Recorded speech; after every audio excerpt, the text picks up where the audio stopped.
अस्सलाम वालेकुम everyone, this is Miya Akbar. Hope so आप सब लोग ठीक होंगे और मेरी वीडियोस आपको पसंद आ रही होंगी।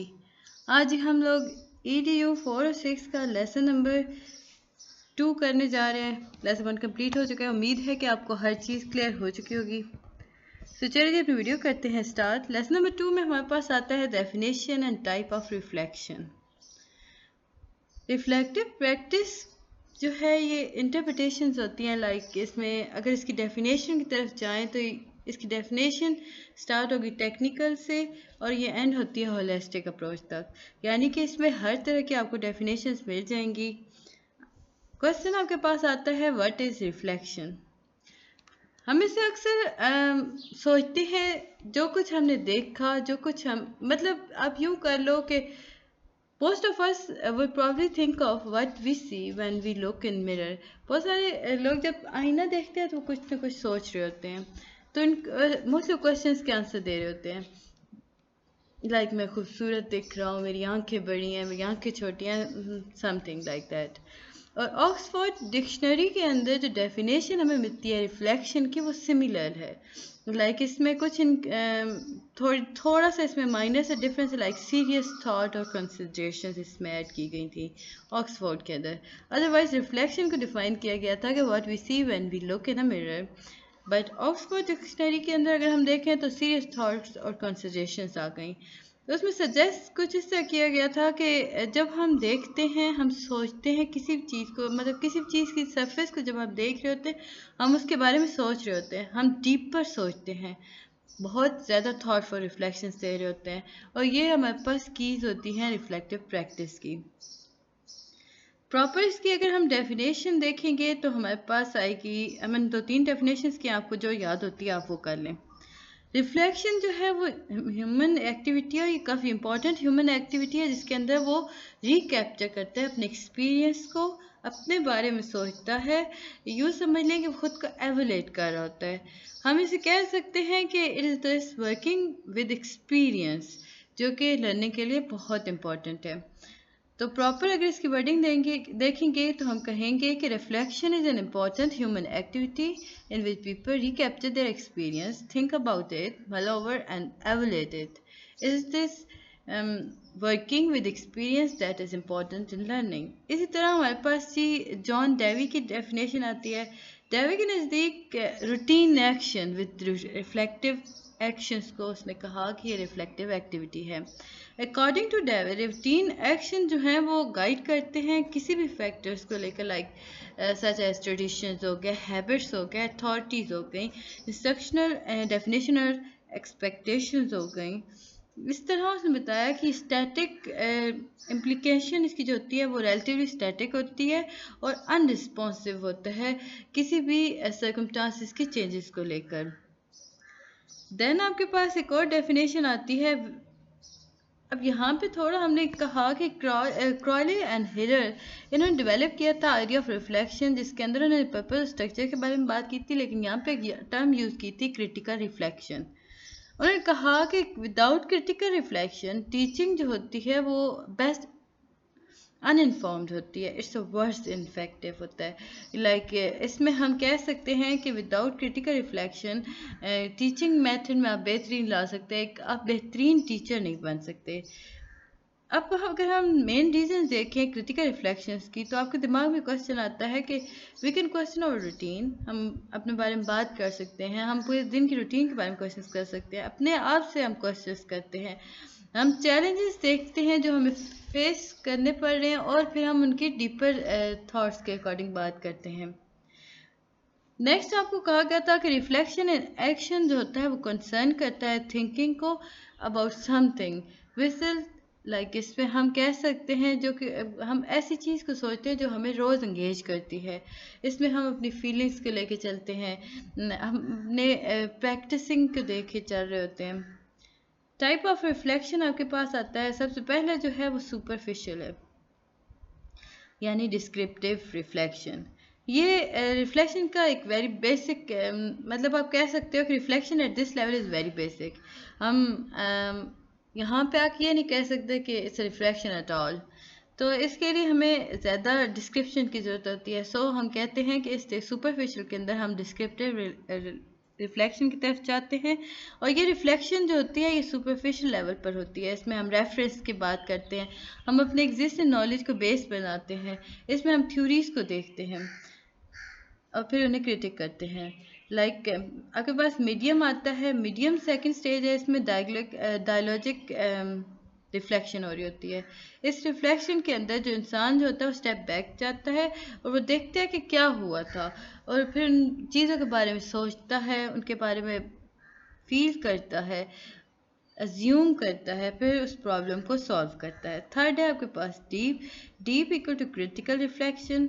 अब अगर हम इस लेवल ऑफ रिफ्लेक्शन में देखें तो ज़्यादा डेप्थ मिलती है। नाम से ज़ाहिर हुआ ना कि डीप था, तो इसका मतलब ये हुआ कि जो लेवल ऑफ रिफ्लेक्शन है वो क्रिएट करता है, किसी भी इंसान को चेंज कर सकता है, यानी कि वो डीप थॉट रखता है उस चीज़ के बारे में, अपने व्यूज़ को वो ज़्यादा डीप लेके चलता है, रिलेशनशिप को वो लेके चलता है। नेक्स्ट आपके पास आता है इनफॉर्मल और फॉर्मल रिफ्लेक्शन। जब हम बात करते हैं इनफॉर्मल रिफ्लेक्शन की तो हमारे सामने आया ये वो रिफ्लेक्शन है जिसके अंदर हम we don't usually follow formula. ये होता क्या है कि हम इसमें सिंपल फीलिंग्स की तरफ जा रहे होते हैं, थॉट्स को लेके चलते हैं, इमोशंस को लेके चल रहे होते हैं। हम किसी सरफेस को देखते हैं, किसी भी ऑब्जेक्ट को देखते हैं, हम उससे लेके हम फार्मूलाज के अकॉर्डिंग नहीं चल रहे होते, हम अपनी सोचें, अपने ख्यालात को उस पर अप्लाई कर रहे होते हैं। फॉर्मल रिफ्लेक्शन के अंदर हम बात करते हैं कि ऑपोजिट होता है इनफॉर्मल का। फॉर्मल जो होता है स्ट्रक्चर वे है, इसमें हम प्रोसेस करते हैं, किसी भी प्रॉब्लम को डील करते हुए जब हम जाते हैं तो हम स्ट्रक्चर वे में जाते हैं। लाइक इसमें हम स्टेप वाइज चल रहे होते हैं, इसमें स्टैंड बैक होता है, किसी चीज़ को लेकर आप कर सकते हो। स्ट्रक्चर्ड रिफ्लेक्शन, अब देखते हैं कि स्ट्रक्चर्ड रिफ्लेक्शन क्या है। हमने अभी बात की ना कि फॉर्मल रिफ्लेक्शन के अंदर स्ट्रक्चर्ड वे है, तो हम देखते हैं कि स्ट्रक्चर्ड रिफ्लेक्शन है क्या। अगर हम कॉन्शियसली रिफ्लेक्ट करते हैं, अपने आप को देखते हैं, अपने रफ प्रोसेस को चेक कर रहे होते हैं, like how did it go, हम सोचते हैं ना ये कैसे जाएगा, आया ये बेहतर हो सकता है, आया इसमें तब्दीलियाँ ला सकती हैं, या इसके बाद क्या होगा। तो ऐसे जो क्वेश्चंस होते हैं ना इन्हें हम लेके आते हैं कि स्ट्रक्चर्ड है, यानी कि हम नेक्स्ट की चीज़ के बारे में बात कर रहे हैं। फिर जी आपके पास आता है की एलिमेंट ऑफ रिफ्लेक्शन। आपको इनके नाम लिखने थे। मेकिंग सेंस ऑफ एक्सपीरियंस, इसमें हम एक्सपीरियंस को मतलब आप यूँ कह सकते हो कि मेकिंग सेंस ऑफ एक्सपीरियंस के अंदर हम बात करते हैं कि हम हर चीज़ एक्सपीरियंस से नहीं सीखते। कभी कभी रिफ्लेक्शन जो होती है वो हमें बता देती हैं कि इस एक्सपीरियंस के मीनिंग क्या थे। जब हम बैठ के खुद सोचते हैं, खुद क्रिटिसाइज करते हैं, तो ही हमें पता चलता है कि कहाँ गलती थी और हम उसके डिफरेंस की तरफ चलते हैं।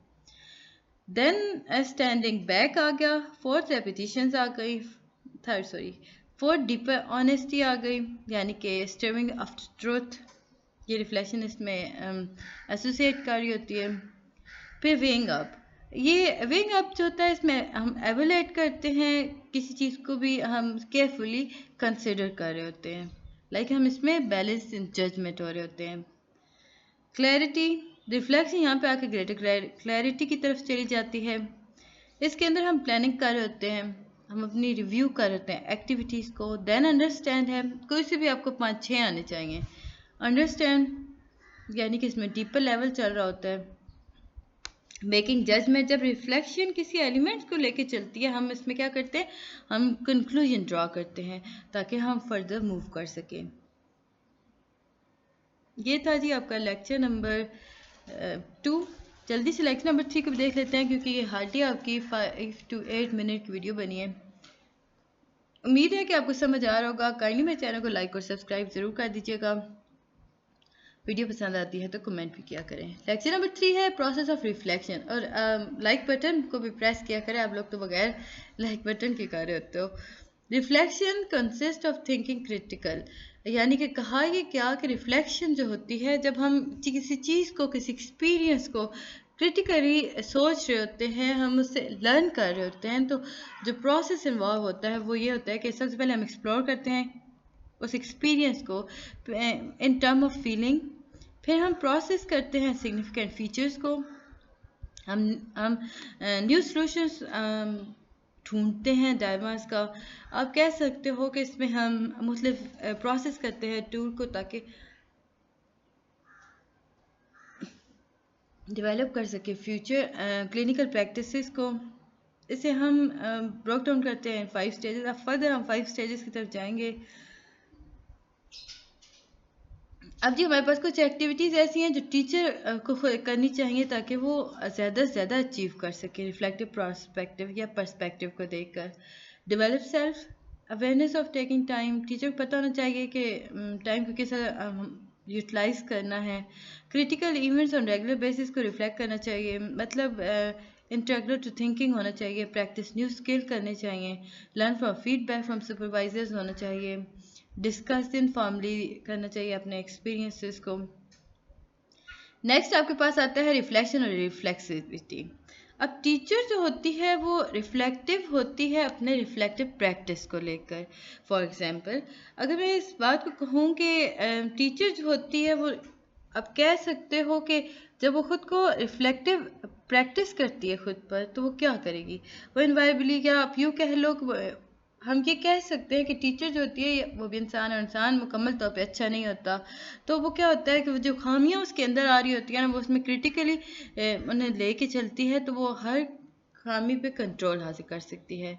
अब यहाँ पे क्वेश्चन अराइज होता है कि टीचर जो है वो इस रिफ्लेक्टिंग के बाद क्या करे, व्हाट दे डू इट, जब उसे पता चल जाए, या हु इट इज़ फॉर, या हम कह सकते हैं कि हु लुक एट। टीचर कहती है ना कि ओके फाइन, परवाह नहीं, कौन देखता है, कौन समझता है। तो ये इस चीज़ का अगर क्वेश्चन आ जाए तो आप क्या कर सकते हो। इसमें रिलीजन्स काफ़ी इंपॉर्टेंट हेल्प करती हैं प्रैक्टिसेस के अंदर। हम क्रिटिकली थॉट कर सकते हैं, लाइक क्रिटिकली हर चीज़ को देख सकते हैं। इससे होगा क्या कि हम जानने दो वाला हिसाब नहीं करेंगे इसमें, बीइंग अ टीचर। तो अगर आप टीचर हो, आप कभी भी कंसिडर ना करो कि वेल फाइन, जो हो रहा है उन्हें दें। नहीं, बल्कि आप उस पर सोचो, उसमें क्रिटिसाइज करो खुद को, आप बताओ कि ये गलत है और हमें इससे बेहतर करना है। अब जब हम बात करते हैं टर्म ऑफ रिफ्लेक्शन की, तो क्रिटिकल रिफ्लेक्शन या रिफ्लेक्सिविटी जो होती है, ये दोनों ऑफन कंफ्यूज होते हैं, लाइक इन्हें हम रॉन्गली अज्यूम करते हैं। लाइक हमारे पास जी डेफिनेशन इसकी प्रोवाइड की थी फिनले और गॉफ ने, उन्होंने बताया था कि एक, अगर हम रिफ्लेक्शन स्टार्ट करते हैं ना एट वन एंड, तो हमने बात की रिफ्लेक्शन थिंकिंग अबाउट, और अगर हम रिफ्लेक्सिविटी की बात करते हैं तो इसके डेफिनेशन में हमारे पास आएगा मोर इमीडिएट और डायनामिक प्रोसेस। ये वो प्रोसेस है जिसके अंदर हम कॉन्टिन्यूस सेल्फ अवेयरनेस की तरफ हो रहे होते हैं। सो दोनों डिफरेंट हैं। अब यहाँ पे नेक्स्ट हमें बताया गया था कि इसमें हमारे पास 5 ओवरलैपिंग वेरिएंट्स हैं रिफ्लेक्सिविटी के, जिसके अंदर हमारे पास सबसे पहले जो आता है वो है इंट्रोस्पेक्टम या introspections, like intersubjective reflection, mutual collaboration, social critics और आयरनिक डिकंस्ट्रक्शन। अब ये हमें प्रोवाइड किया था फिनले ने 2002 और 2003 के एरा के दरमियान। रिफ्लेक्टिव प्रैक्टिस जो होता है ये इंट्रोस्पेक्शन इन्वॉल्व करता है, लाइक इसमें हम प्रैक्टिशनर को सोलैरिटी प्रोवाइड करते हैं सेल्फ डायलॉग की, जिसके अंदर वो हम उन्हें प्रोब करते हैं कि आप हर इमोशन का मीनिंग निकालो। लाइक इंटरसब्जेक्टिव रिफ्लेक्शंस की बात करें तो टीचर जो होती है वो फोकस करती है रिलेशनल कॉन्टेक्स्ट को, उनके इमर्जेंस को, उनको नेगोशिएट करती है।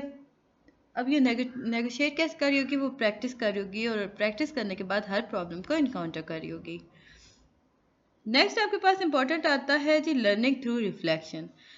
जैसे कि हमें पता है कि रिफ्लेक्शन के बहुत सारे फेसेस हैं, लाइक उसमें हम for example reflecting on work enhance it's meaning, reflecting on experience अगर हम कर रहे हैं तो वो इनकरेज करेगा इनसाइड और कम्प्लेक्स लर्निंग की तरफ जाएंगे।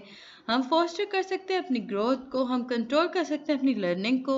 जब हम रिफ्लेक्शन की बात करते हैं तो रिफ्लेक्शन जो होती है वो बेस्ट डन होती है अलोन, यानी अकेले में आप रिफ्लेक्ट खुद को बहुत अच्छे से कर सकते हो। रिफ्लेक्शन को हम इन्हांस कर सकते हैं, हम पॉन्डर कर सकते हैं अपनी लर्निंग को। रिफ्लेक्शन जो होती है वो लाइक उसमें हम करंट एक्सपीरियंस को प्रीवियस लर्निंग के साथ जोड़ के खुद को रिफ्लेक्टिव प्रैक्टिस की तरफ लेके जा सकते हैं। लाइक हमें दो करंट एक्सपीरियंस को जब हम प्रीवियस लर्निंग के साथ जोड़ते हैं तो हम उसे कहते हैं स्काफ फोल्डिंग, यानी दो चीज़ों को जोड़ देना, एक एग्जिस्टिंग नॉलेज, एक न्यू नॉलेज। आपके पास आता है वेलविंग रिफ्लेक्शन। अब वो टीचर जो रिफ्लेक्ट कर रही होती है वो फुली इंगेज होती है मेकिंग मीनिंग प्रोसेस की तरफ, लाइक उसमें वो ऑर्गेनाइज कर रही होगी, वो प्रैक्टिस कर रही होगी, अपने आपको प्रोड्यूस कर रही होगी, लाइक वो अपने अंदर नॉलेज को कंज्यूम कर रही होगी। अब ऐसी टीचर जो होती हैं वो अपनी प्रोग्रेस को मॉनिटर कर रही होती हैं, वो बेहतर से बेहतरी की तरफ जाती हैं। तो ये था जी लेक्चर नंबर 3। उम्मीद है कि आपको समझ आया होगा। मिलते हैं नेक्स्ट वीडियो में, तब तक के लिए अल्लाह हाफिज़।